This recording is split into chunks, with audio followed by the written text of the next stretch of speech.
चलिए दोस्तों, आज की इस वीडियो में हम लोग हीट स्टोन ब्रिज के बारे में जानेंगे। अभी तक हम लोग पढ़ चुके हैं संवहन वेग में संबंध क्या है, सारी बात हम लोग विस्तार से जानते आ रहे हैं। और इससे पहले हम लोग किर्चहॉफ के नियम पढ़ चुके हैं। किर्चहॉफ के नियम मतलब जिसको हम लोग किरचॉफ के नियम भी कहते हैं। देखो, किर्चहॉफ के नियम क्या, दो नियम था, मैंने बता दिया था। एक धाराओं का योग 0 होता है और दूसरा का धारा और प्रतिरोध का गुणनफल विभवांतर चाहे विद्युतवाहक बल के योग के बराबर होता है। मतलब किर्चहॉफ के दो नियम होता है। ये सारी बातें मैं पहले भी आपको समझा चुका हूँ, ठीक है ना। किर्चहॉफ का नियम वाला वीडियो अभी तक नहीं देखे हैं तो उसका डिस्क्रिप्शन में मैं लिंक दे दूंगा, जाकर एक बार जरूर देखिएगा। देखो, आज हम लोग पढ़ेंगे व्हीट स्टोन ब्रिज। क्या पढ़ेंगे? व्हीट स्टोन ब्रिज पढ़ेंगे। और व्हीट स्टोन ब्रिज में हम लोग किर्चहॉफ के नियम का प्रयोग करेंगे और यहाँ पर जानेंगे कि व्हीट स्टोन ब्रिज क्या है और संतुलन की स्थिति के लिए यहाँ पर व्यंजक हम लोग कैसे प्राप्त करेंगे, फोकस करेंगे। ये जो पिक्चर आपको दिखाई दे रहा है, यही आपका व्हीट स्टोन ब्रिज है। ये क्या है? व्हीट स्टोन ब्रिज है। देखो, व्हीट स्टोन ब्रिज कोई बड़का चीज नहीं होता है। व्हीट स्टोन ब्रिज में क्या होता है कि चतुर्भुज होता है और चतुर्भुज की चारों भुजाओं पर यदि प्रतिरोध को जोड़ दिया जाए, देखिए चारों भुजाओं पर 4 प्रतिरोध जोड़ा गया, 1 2 3 4। प्रतिरोध का नाम PQRS। तो बोल सकते हैं कि जब किसी चतुर्भुज के चारों भुजाओं पर 4 प्रतिरोध जोड़ दिया जाए और उनके 2 भुजाओं के बीच एक गैल्वेनोमीटर और शेष 2 भुजाओं के बीच एक कुंजी लगा दिया जाए, तो इस प्रकार की व्यवस्था को हम लोग क्या कहते हैं? व्हीट स्टोन ब्रिज कहते हैं। क्या कहते हैं? क्वेश्चन करता भी है कि व्हीट स्टोन ब्रिज किसे कहते हैं। तो सिंपल सी बात है, क्या बोलना है कि चतुर्भुज का मतलब जान में 4 गो भुजा। देखिए 1 2 3 4, 4 गो भुजा है ना। तो किसी चतुर्भुज की चारों भुजाओं पर जब 4 गो प्रतिरोध जोड़ दिया जाएगा, चारों भुजाओं पर क्या जोड़ना है? एक ही गो प्रतिरोध जोड़ना, मतलब 4 प्रतिरोध जोड़ देना है। यानी किसी चतुर्भुज की चारों भुजाओं पर 4 प्रतिरोध जोड़ दिया जाए और 2 भुजाओं के बीच एक गैल्वेनोमीटर। देखिए 2 भुजाओं के बीच एक गैल्वेनोमीटर, जी क्या है? गैल्वेनोमीटर है। 2 भुजाओं के बीच गैल्वेनोमीटर और जो शेष 2 भुजा बचा है उनके बीच एक कुंजी के लगा देना है। तो इस प्रकार की व्यवस्था को हम लोग व्हीट स्टोन ब्रिज कहते हैं। जब किसी चतुर्भुज की चारों भुजाओं पर 4 प्रतिरोध जोड़ दिया जाए और 2 भुजाओं के बीच जब एक गैल्वेनोमीटर और शेष 2 भुजाओं के बीच एक कुंजी लगा दिया जाता है, तो इस प्रकार की व्यवस्था को हम लोग कहते हैं व्हीट स्टोन ब्रिज। एक बार और समझिए ध्यान से, जब किसी चतुर्भुज की चारों भुजाओं पर 4 प्रतिरोध जोड़ दिया जाता है और 2 भुजाओं के बीच एक गैल्वेनोमीटर, शेष 2 भुजाओं के बीच एक कुंजी लगा दी जाती है, तो इस प्रकार के प्रबंध को, इस प्रकार के व्यवस्था को हम लोग कहते हैं व्हीट स्टोन ब्रिज, ठीक है ना।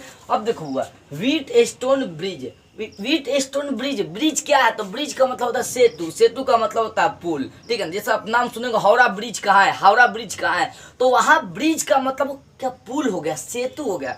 ब्रिज का मतलब बड़का चीनी हो गई। ये क्या है? एक पुल है आपका। अब इसमें संतुलन की स्थिति के लिए व्यंजक प्राप्त करना है। एक बात समझिए, अब जो आपका व्हीट स्टोन ब्रिज है उसको बैटरी से जोड़ दिया गया। बैटरी से अब जैसे ही क्या करेंगे, बैटरी से जोड़ दिया, बैटरी से जैसे ही इसको धारा प्रवाहित करेंगे तो इसमें धारा बहने लगेगा। तो देखो, व्हीट स्टोन ब्रिज का एक खासियत होता है कि जैसे इसमें धारा प्रवाहित होगा तो वो असंतुलन की स्थिति में हो जाएगा, लेकिन धारा नहीं प्रवाहित रहेगा तो वो संतुलन की स्थिति में रहेगा। तो हमें संतुलन की स्थिति में यहाँ पर व्यंजक प्राप्त करना है।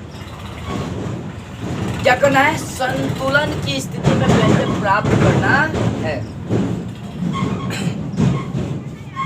चलो देखो यहाँ पर, तो हमें कौन सा व्यंजक प्राप्त करना है? संतुलन की स्थिति में व्यंजक प्राप्त करना है। तो संतुलन की स्थिति में मतलब इसमें धारा नहीं बहने वाली आपकी है, ठीक है ना। तो संतुलन की स्थिति में धारा नहीं बहेगी तो IG का मान 0 हो जाएगा और यहाँ नहीं बह रहा है, इसका मतलब विद्युतवाहक बल कितना है? 0 है। यानी इसका मान अगर देखेंगे, जब धारा इसमें नहीं प्रवाहित करते हैं, संतुलन की स्थिति में लेकर चलते हैं, मतलब कोई विक्षेप इसमें नहीं होता है, तो उस समय इसका भी मान 0 होगा, ठीक है ना। यानी संतुलन की स्थिति में बोल सकते हैं कि IG का भी मान 0 और विद्युत वाहक बल का भी मान 0 बताया था ना। है क्या? सेलों के बीच जितना अधिक वोल्ट का विभवांतर देते हैं वही विभवांतर क्या कहलाते हैं? विद्युत वाहक बल कहलाती है।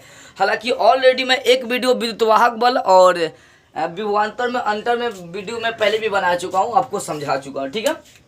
अब देखो, तो संतुलन की स्थिति में गैल्वेनोमीटर में कोई विक्षेप नहीं होगा, उसके बाद विद्युत वाहक बल का भी मान क्या हो जाएगा? 0 हो जाएगा। अब देखो, संतुलन की स्थिति के लिए हम लोग क्या करेंगे? किर्चहॉफ का नियम चलेंगे, ठीक है ना। कौन सा नियम यूज करेंगे? किर्चहॉफ, चाहे किरचॉफ भी कह सकते हैं, इसको नाम पर डिपेंड पड़ता है। किर्चहॉफ के प्रथम नियम यूज करेंगे, प्रथम नियम से। तो किर्चहॉफ का पहला नियम था कि किसी भी बिंदु पर धाराओं का योग हमेशा शून्य होता है। पहले भी आप ये पढ़ चुके हैं, ठीक है ना। किसी भी बिंदु पर धाराओं का योग हमेशा क्या होता है? शून्य होता है, ठीक है ना। ये आप पढ़ चुके हैं। तो यहाँ पे एक काम करते हैं किरचॉफ के प्रथम नियम से यदि बिंदु बी पर हम लोग देख लेते हैं, दो तरह का बिंदु लेकर चलेंगे, बिंदु बी और बिंदु डी पर लेकर चलेंगे। तो बिंदु बी पर पहले हम लोग यहाँ पर कार्य करते हैं। तो बिंदु बी पर अगर देखी जाए, फोकस करी जाए, तो यहाँ पर इधर से धारा जा रही है, गैल्वेनोमीटर वाला भी इधर जा रही है, लेकिन इसका डायरेक्शन अलग हो जा रहा है। यानी अगर यहाँ पर फोकस हम लोग करते हैं, ध्यान दीजिएगा, अगर यहाँ पर फोकस करते हैं तो यहाँ धारा I1 इसमें जा रही है, तो यहाँ पर लिख देंगे I1, ठीक है ना। क्या लिखेंगे? I1 आप प्लस जोड़ देंगे इसमें IG। ये दोनों धारा मिलकर क्या बना देगी? I2 बना दे रही है। तो I1 प्लस IG बराबर क्या हो गया? I2 हो गया। क्या हो गया? I1 प्लस IG बराबर I2 हो गया, ठीक है ना। यानी I1 और IG मिल जाएगा तो आपका बन जाएगा I2। अगर ऐसे भी नहीं लिखना चाहते तो आप लिख सकते हैं I1 बराबर IG या प्लस I2, ये दोनों जोड़ सकते। यही धारा जाकर आगे टूट जा रही है ना, यही धारा इसमें भी बढ़ जा रही है, इसमें भी बढ़ जा रही है। तो इसको काम करते हैं, ऐसे लिख दीजिए आप। यानी I1 धारा ही आगे चल के दो भागों में टूट रही है, दो भागों में टूट रही है, यानी IG में भी टूट रही है और किस में? I2 में भी टूट जा रही है। यानी I1 बराबर IG प्लस होगा I2। देखो I1 जा रही है धारा, तो इसमें भी बढ़ रही है, इसमें भी बढ़ जा रही है। यानी I1 बराबर IG या प्लस हो जाएगा I2। यानी यहाँ से अगर समीकरण देखेंगे तो एक निकलेगा I1 बराबर हो जाएगा IG। कैसे निकलेगा? देखो IG का मान, सॉरी IG का मान यहाँ पर देखो, IG का मान 0 आ गया। संतुलन की स्थिति में कोई गैल्वेनोमीटर में विक्षेप नहीं हो रहा है, ठीक है ना, कोई विक्षेप नहीं हो रहा है, इसका मतलब वहां पर क्या हो जाएगा? शून्य हो जाएगा। गैल्वेनोमीटर में कोई धारा नहीं बह सकती है। तो यहाँ पर IG का मान 0 रखेंगे तो हटा दीजिए इसको, बचेगा सिर्फ I2। यानी I1 अब बराबर क्या निकल गया? I2 निकल गया। अब इसी प्रकार से बिंदु B पर निकाल दिया, तब बिंदु D पर निकाल लेते हैं मान। किस पर? बिंदु D पर निकालते हैं। अब देखो बिंदु D पर यहाँ पर थोड़ा सा क्या समझने वाली बात आ जाएगी। अब देखो इसमें धारा कौन सा बह रहा है? I3, देख सकते हैं इसमें धारा I3 बह रहा है और इसमें धारा I4 बह रहा है। इधर I2, इधर I1, इधर I2, इधर I3 बह रहा है और इधर धारा बह रही है I4, ठीक है ना। अब देखो हई धारा आपका बिंदु D पर निकालना है, तो ये वाला जो धारा आपका है, ये फोकस करिए ध्यान से, I3 और ये IG, I3 और ध्यान दीजिएगा पहले यहाँ पर ये I3, ये I4 और इसमें जो धारा बढ़ रही है वो गैल्वेनोमीटर में है। तो यहाँ पर गैल्वेनोमीटर का दिशा देखो ऐसे आ रही है ना, ऐसे। तो गैल्वेनोमीटर का दिशा थोड़ा सा क्या अलग है। यानी अगर यहाँ पर देखते हैं तो हो जाएगा I3, फोकस करिएगा ध्यान से, I3 घटा देंगे गैल्वेनोमीटर वाला, तब आपका ये वाला मान आएगा, क्योंकि धाराओं का योग हमेशा 0 होता है, आपको पहले से मालूम है। तो बिंदु D पर देखेंगे तो इधर वाला धारा लिखेंगे I3, घट जाएगा, प्लस नहीं लिखेंगे क्योंकि भाई इसका डायरेक्शन अलग है, तो माइनस लिख देंगे यहाँ पर IG। अब बराबर ये वाला धारा हो जाएगा आपका I4, ठीक है ना, क्योंकि यही तो धारा आपका है, इधर भी बढ़ जा रही, इधर भी बढ़ जा रही, तो यहाँ धारा अलग आ रहा है, तो इसका हो जाएगा माइनस, ठीक है ना। अब देखो इसलिए यहाँ पर I3 बराबर हो जाएगा I4, इसलिए होगा ना क्योंकि IG का मान 0 होगा, तो इसको हटा देते, ये होगा समीकरण 2। अब देखो समीकरण 1 और समीकरण 2 में भाग कर देते हैं। समीकरण 1 भागे समीकरण 2, ठीक है ना, divided by equation 1 and equation 2 देख लेते हैं।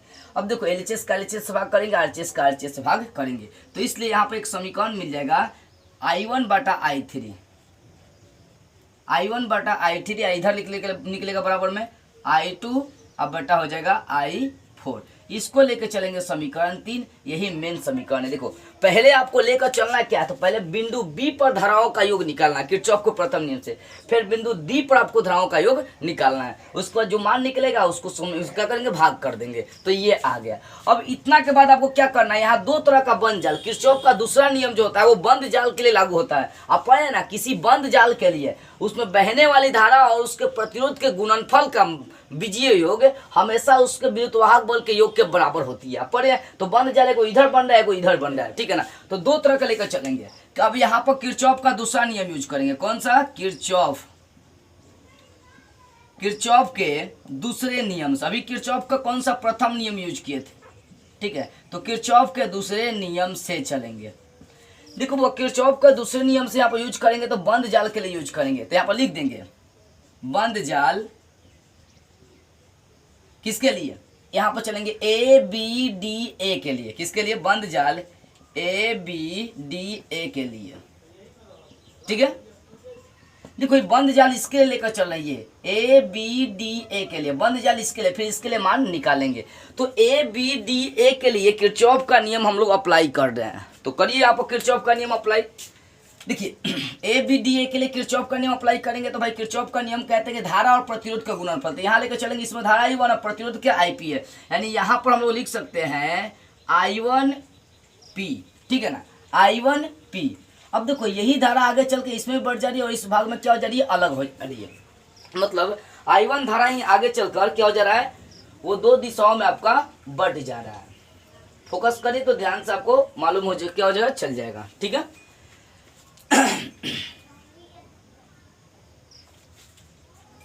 तो हमें इस धारा से कोई मतलब नहीं, क्योंकि भाई हमें इससे मतलब है ना, बंद जाल इसमें चलना है। तो यहाँ पर धारा ये है और ये भी आपका, तो यही आगे चलकर बढ़ जा रहा है इधर भाग में, ठीक है ना। लेकिन यहाँ वाला धारा अलग है, क्योंकि आपको इस जाल के लेकर चलना है, तो इधर से तो कोई मतलब ही नहीं ना है। तो I1P हो गया, ठीक है ना। ये वाला प्लस हो जाएगा, प्लस हो जाएगा क्योंकि उसी के डायरेक्शन में जा रहा है। ये हो जाएगा IG और बड़ा G हो जाएगा, ठीक है ना। लेकिन इसकी डायरेक्शन अलग हो जाएगा, क्योंकि बीजी योग चलना है, जोड़ना है आपको। तो यहाँ पर डायरेक्शन ऊपर जा रहा है, इधर नीचे डायरेक्शन जा रहा है, इसका मतलब ये वाला घट जाएगा। तो इसमें धारा आपका बह रहा है I3। कौन सा बह रहा है धारा आपका, I3 बह रहा है। I3 आपका धारा बह रहा है। और यहाँ पर देख सकते हैं प्रतिरोध का मान है R, ठीक है ना। और देखो हो गया ना, इसमें तीन तरह का ही प्रतिरोध बह रहा था, मतलब धारा बह रही थी। I1 मतलब I1, इसमें IG, इसमें I3 बह रही थी। तो भाई धारा और प्रतिरोध का गुणनफल, देखो धारा और प्रतिरोध का गुणनफल बीजी योग के बराबर होता है। और बीजी योग शून्य होगा, क्योंकि संतुलन की स्थिति है। संतुलन की स्थिति में ई का भी मान क्या होता है, 0 होता है। इतनी बातें आपको समझ में आ रही है, तो आगे बढ़ते हैं, ठीक है ना।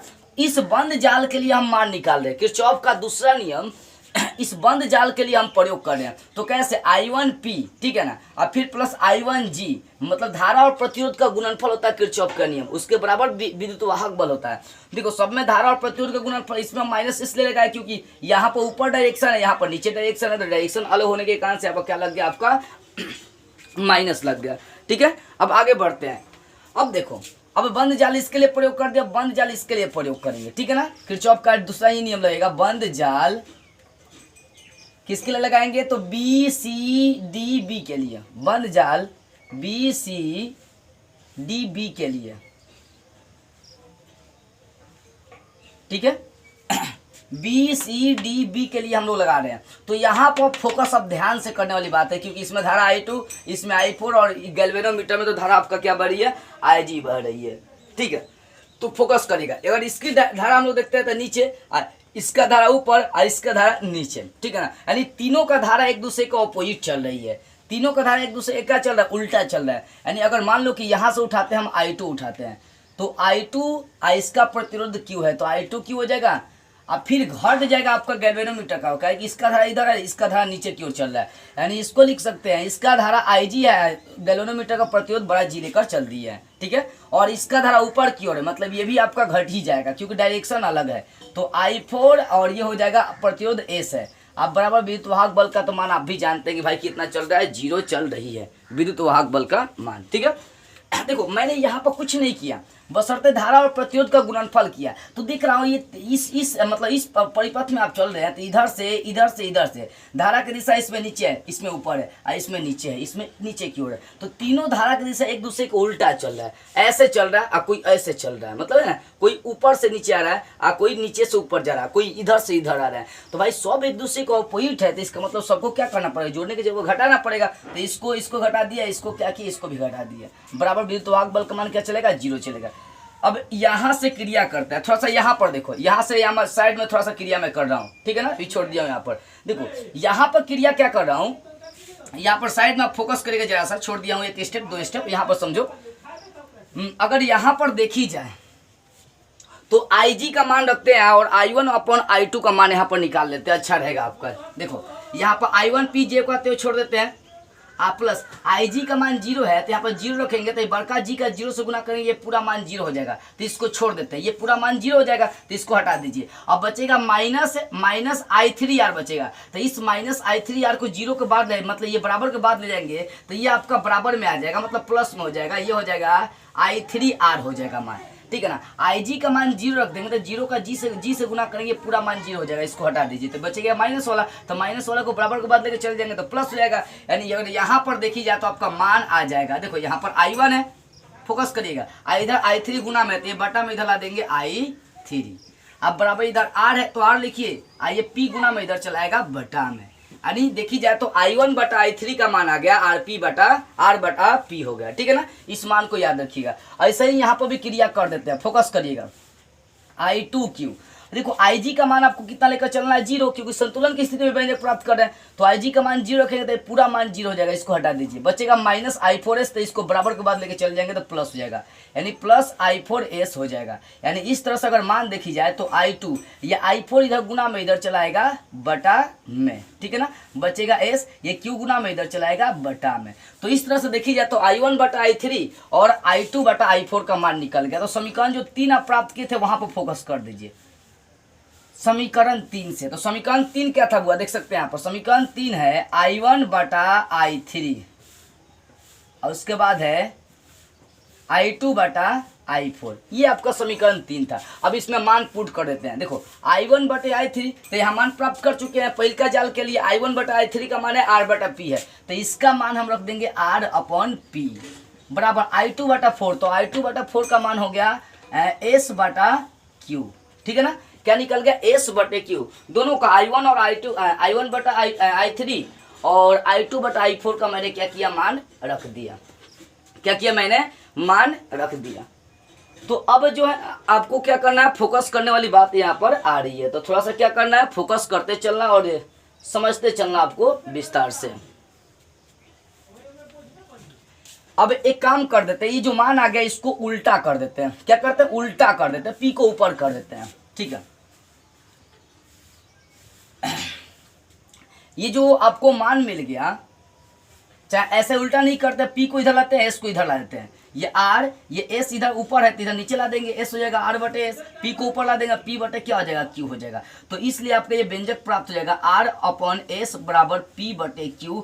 यही आपका क्या हो गया, व्हीटस्टोन ब्रिज के लिए संतुलन का स्थिति का व्यंजक आ गया। पूछता है व्हीटस्टोन ब्रिज के संतुलन के लिए व्यंजक कौन कौन सा, व्यंजक का मान क्या होगा। देखो व्यंजक का मान ये होगा, ये R अपॉन S, ठीक है ना, ये वाला, फिर P अपॉन Q। तो ये दोनों जो भी आपका प्रतिरोध है, इन दोनों का अनुपात, इन दोनों के अनुपात के क्या होनी चाहिए, बराबर होनी चाहिए, ठीक है ना। यानी R अपॉन S बराबर हो जाएगा P अपॉन Q हो जाएगा। तो ये क्या हो जाएगा, चारों प्रतिरोध यानी ऊपर वाले दो प्रतिरोध, ऊपर वाले दो प्रतिरोध और नीचे वाले दो प्रतिरोध का बटा करके यदि मान सेम आएगा तो बोलेंगे कि भाई वो क्या है, तो एक व्हीटस्टोन ब्रिज का निर्माण करिए। यानी संतुलन की स्थिति के लिए उसका यही व्यंजक होता है, इससे हटकर और कोई व्यंजक नहीं होता है। देखो तो फोकस करने वाली थोड़ी सी बातें आ रही है, बस ज़्यादा फोकस करने की आवश्यकता नहीं है, ठीक है। देखो मैंने क्या किया, किरचॉफ का पहला नियम यूज किया, बिंदु बी पर और बिंदु डी पर मान निकाल लिया, धारा का मान दोनों का अनुपात किया, समीकरण 3 प्राप्त हो गया। फिर बंद जाल के लिए किरचॉफ का दूसरा नियम यूज किया, इसके लिए तो यहाँ से दोनों का मान निकला, समीकरण 3 उठाए। समीकरण 3 ये था आपका I1 बटा I3 का मान रख दिया, I2 बटा I4 का मान रख दिया, यहाँ से मैंने S को इधर ला दिया, P को उधर ला दिया। तो यही आपका कौन सा व्यंजक होगा, व्हीटस्टोन ब्रिज का व्यंजक आ गया। यानी व्हीटस्टोन ब्रिज का संतुलन की स्थिति में व्यंजक आ गया। तो इस तरह से आपको समझ में आ गई होगी आखिर व्हीटस्टोन ब्रिज क्या है, और साथ में ये भी समझ में आ गया होगा कि संतुलन की स्थिति के लिए व्यंजक कैसे प्राप्त करते हैं। चलिए व्हीटस्टोन ब्रिज आपका विस्तार से क्लियर हो गया। अगले वीडियो में हम लोग इसके अगले वाले टॉपिक को स्टार्ट करते हुए फिर मिलेंगे।